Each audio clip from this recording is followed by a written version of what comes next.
koe anō ki taku wai nui aroa, wanga nui e re re mai nei. Kei tāwiti tua kaunoa ki ngā maunga kaui. Ai, tika tonu bro, he kaupapa nui tēnei kaupapa. He whakamātautau nui mō tātou tiwi Māori. Ko tāku koa nei, I ata whakamātauria te iwi Māori me te iwi whānui o Aotearoa I roto I te Treaty Principles Bill, ne, ki te whai haere I ngā kōrero me ngā kaupapa whai take nui, pānga nui, hiku roa I roto I te oranga o te tangata. Ne, I roto I tō tātou ora, te ora o te iwi, te ora o tātou tamariki, ngā mokopuna te wā I a rātou. Kua whakangungua tātou ki tēnei huarahi nā nei. Nō reira, tika tonu me haere tonu tātou ki te tuku tāpai. Ne? Ko tō tātou uru atu ki ngā tikanga whakahaere o te kāwanatanga, he mea hou mō tō tātou iwi. Ne? I roto I ngā tau I ngā whakatipuranga, ka re no tātou kia tino hau katoa atu ki roto ki enei tuāhuatanga. Engari, me pērā tātou, I te mea ko te tohe ki te kāwanatanga I raro iho mai I tāna democracy nei, ko ia te whawhai mo te wānei e hika mā.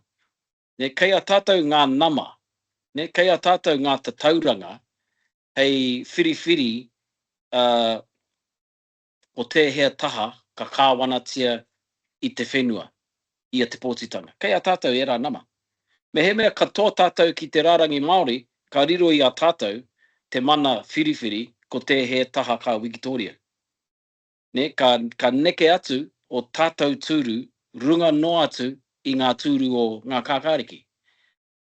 Ka rua te kau ngā tūru Māori, me he mea katoa ngā Māori ki runga ki te rārangi Māori. E wai kukiri, te rere mai nei, e koropiko aire ana, I ngā tāta.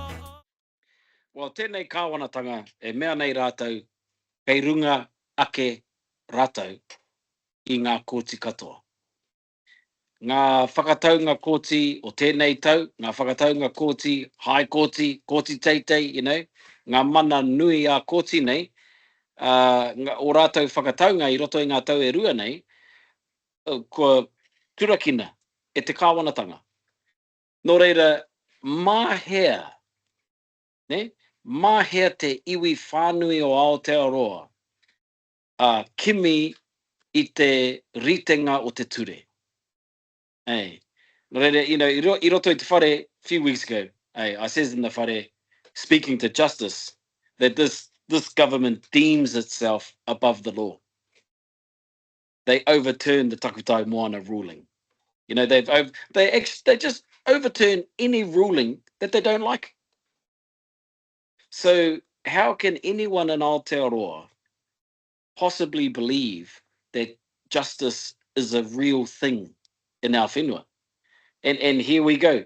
We know that Trans-Tasman was trying to get in there, and then along comes Fast Track and they pull out. Hello, next minute they show up and they've got it.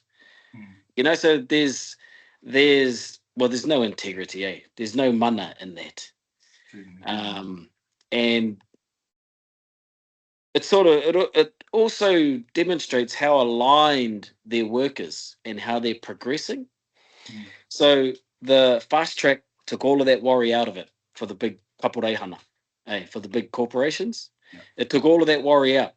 No longer got to fight the old Māoris from Pātea for 10 years to get nowhere. Okay, so they pull out, then they come back, and they got the approval straight away. Then you look at the Treaty Principles Bill. Well, the treaty is the ultimate thing that will stop that sort of stuff. Hey, it's the ultimate thing that stops that behavior. Okay, that didn't go through. Oh, that's all right, because we've got the RS, the Regulatory Standards Bill, right next. And this is going to do it even better. So they're just lining up all these things, right? Move the courts out the road, move the environmental blocks out the road, move the RMA out the road, move the slow process out the road, move the treaty out the road, you know? nei mahi katoa, e mahi ana rātou I runga I te rautaki. Ne, me te mea nei, he rautaki whānui e te iwi. Whāroa. Ne, e hare I te mea ka oti a tātou mā te whawhai kotahi. E nei tangata whakaro kotahi rautau ki mua. No reira, man. Katahi te kuare o enei mahi a te kāwanatanga. Ko tō tātou mahi, he whakaara I tō tātou iwi, me te iwi whānui. Ka kōkiri atu ki te ōpaunga. Ka kōkiri atu ki te Ko te whakatairanga I te mana o te whānau, ko ia te whakautu. Ne, ko ia te oranga. Pei reira te oranga. Nā whānau ora taua āhuatanga, ne taua whakapai I whakatinana. I roto I ngā tau. I kitea te pai no atu o era mahi, ki era o ngā ratonga Pākehā o mua. Runga no atu. Kaore he paku ritenga ki ngā mahi o mua a te iwi Pākehā. Tēnei mahi a tama. Iau e kororo nei mo tēnei mahi, he mahi nā tama tēnei mahi. I ahei a tama te karo I tēnei mahi. Ki ai e karo, ki ai I paku tohe. I roto I ngā tauranga Pākehā, $7 return, ko tā rātou mahi he tango I te moni I te Māori, ka hoa atu ki ngā Pākehā. Tau nei te māra I te piki a kina make atu I te para. Yeah, well, retortion are actions that one country takes against another country when those two countries are in a treaty. And treaties are basically just contracts, but they're called treaties because they're contracts between countries. Right? So we're in a contract between countries, our country and England. Everyone gets lost when you start talking about the crown and the government. Oh, who's that? Oh, no, bugger all of that, whānau. And this is about us stepping into just behaving as our tipuna behaved. Okay, when our tipuna signed Te Tiriti o Waitangi, they were behaving as the sovereign of a country. Okay, and in all of the fight and the protest over, more than 100 years and all of the effort, we've become trapped by it. Where we're actually the ones fighting for the treaty, when in actual fact, we have no reason to fight for the treaty. It doesn't give us any extra and additional rights. It gives them the rights. Let them fight for it. But if we don't step into being that sovereign partner and behaving and acting that way, the whole thing remains ambiguous. Make atu I te murere kia ki a ke nei te rupapara kia ki Ora haere te whakanui a matariki a puanga. Te alanga mai o te waka ki te rāwhiti tata. Me te mea no hoki, I riro mā ngaitahu I tērā tau. No reira, kei te noho, kei te whakatangata whenua tēnei āhuatanga anō nei ki roto ki ngā hapori. E tino a tāhua.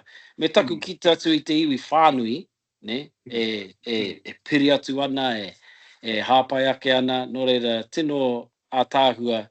I roto I ana āhuatanga katoa. Me te, te whāngai ake, te whakatairanga ake ngā kōrero, o te wāhi kia matariki, te wahanga o te tau, ngā whakaritenga e rā huatanga. Tērā āhua ki te waipana mui nā nei. Ewe te tahuranga tira e tākuta, ko pau te puna kōrero ki tāua I tēnei o ngāta.